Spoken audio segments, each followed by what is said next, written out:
A brain surgeon making 350 grand a year just told me she can't afford to fix his own roof. That's not a joke.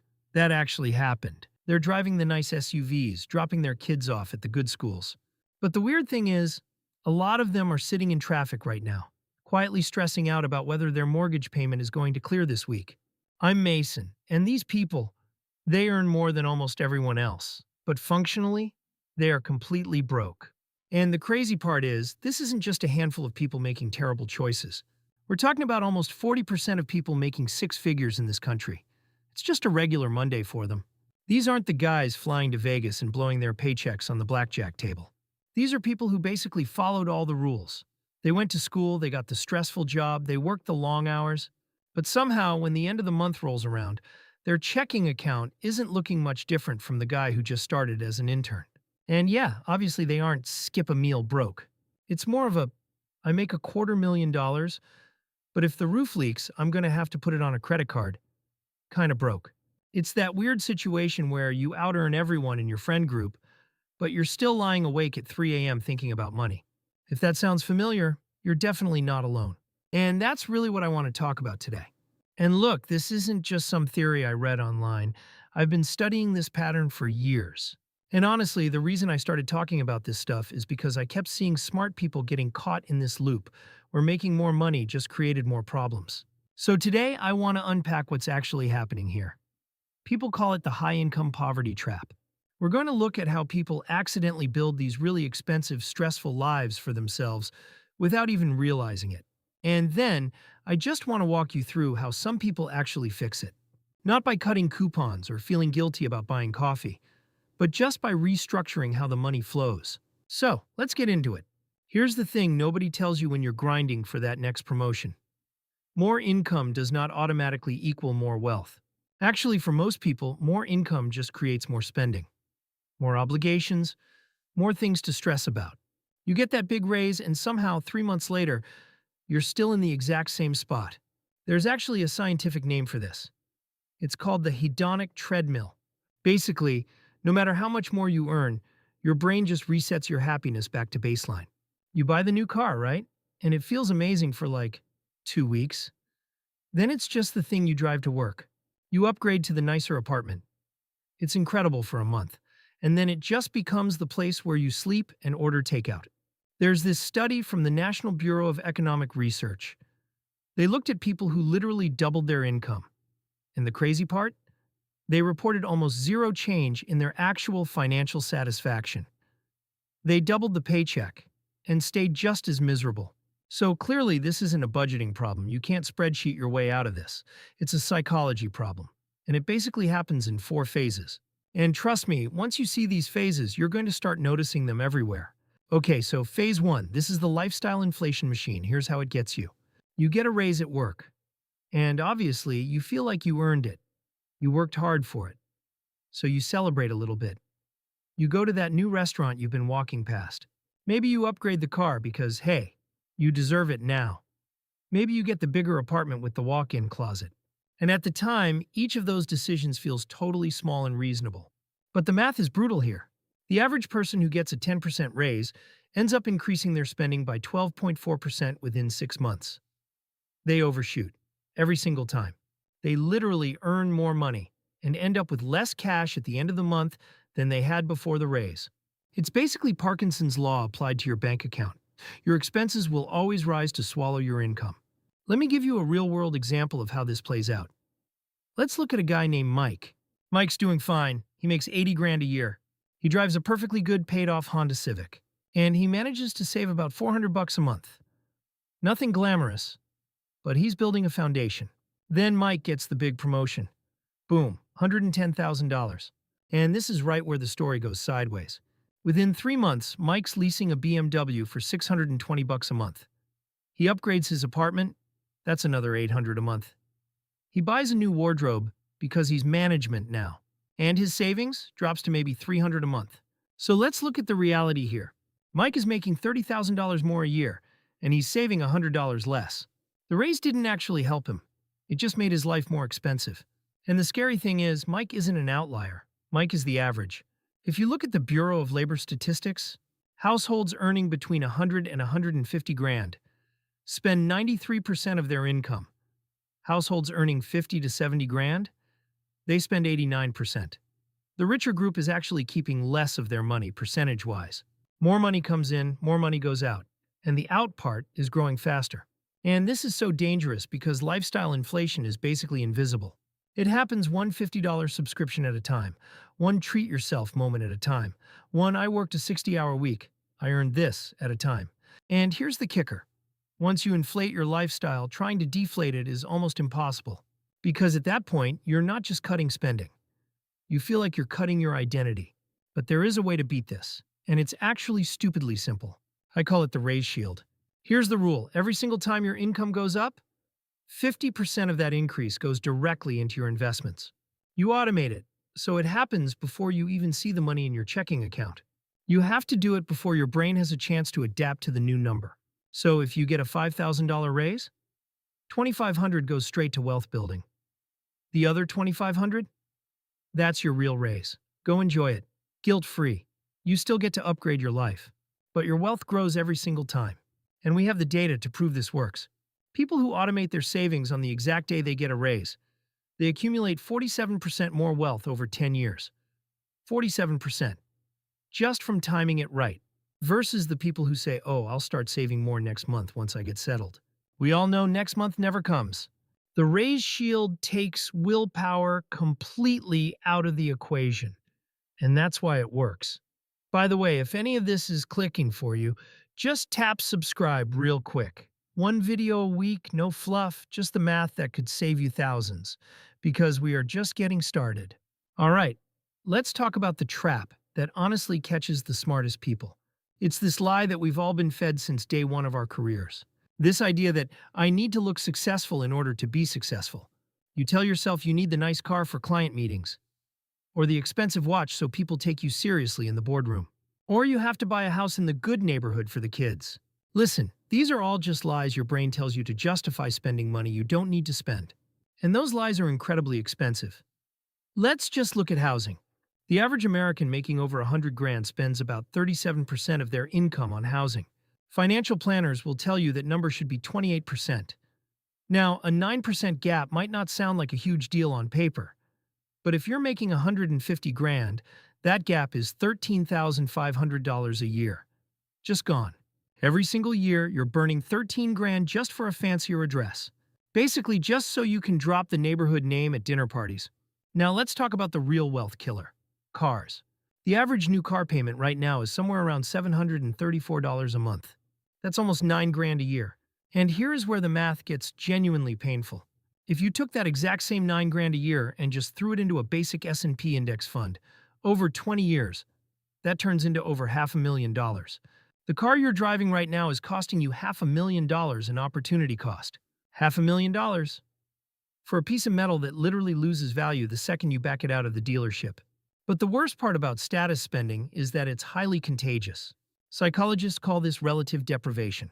Your neighbor pulls up in a brand new SUV, and suddenly your car, the exact same car you loved last week, feels embarrassing. Nothing mechanically changed about your car. The only thing that changed was the story in your head. It turns into this weird suburban arms race, and honestly, everyone loses. You upgrade, they upgrade, you upgrade again to keep up. Nobody actually wins. That is how deeply wired we are for status, and it is draining your wealth every single day. So how do you actually escape this? How do you break the status trap? You use something called the wealth-to-status ratio. It's super simple. Before you make any big purchase, you just ask yourself one brutal question. Is this actually making me wealthier, or is it just making me look wealthier? If the answer is look, then it's a status purchase. And status purchases come with one very strict rule. You only buy status with investment returns, never with your base salary. Your salary exists to build your wealth. The returns from that wealth are what buy your lifestyle. So yeah, you absolutely earn the right to flex, but only after your money has gone to work and made you more money first. And honestly, there's a lot of power in taking the stealth wealth approach. Drive a car that's 2 levels below what you can actually afford. Buy a house that's a level below what the bank says you're approved for. Because that gap, the space between what you technically could spend and what you actually spend, that gap is where your real wealth lives. Nobody else on the street can see it. But at the end of the day, it's the only thing that actually makes you rich. All right, now we get to the absolute most dangerous trap of all of them. And it's dangerous specifically because it doesn't look like a trap. From the outside, it actually looks like massive success. You're pulling in 150, maybe 200 grand a year. But internally, you absolutely hate your job. You wake up every single morning and just fantasize about walking in and quitting. But you know you can't leave. Because the lifestyle you've built basically demands every single dollar that you make.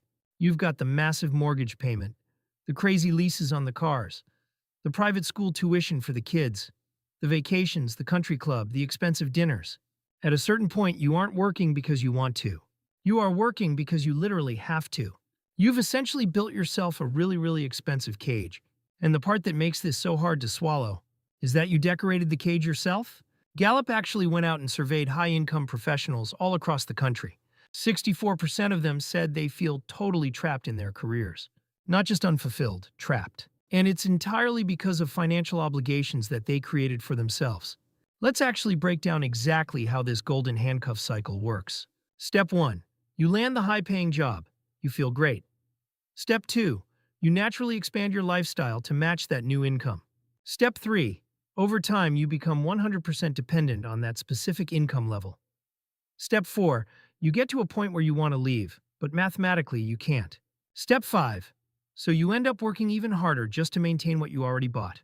Step 6. Complete and total burnout. And then you just wake up and do it all over again. Because you literally cannot afford to stop. I mean, just look at some doctors.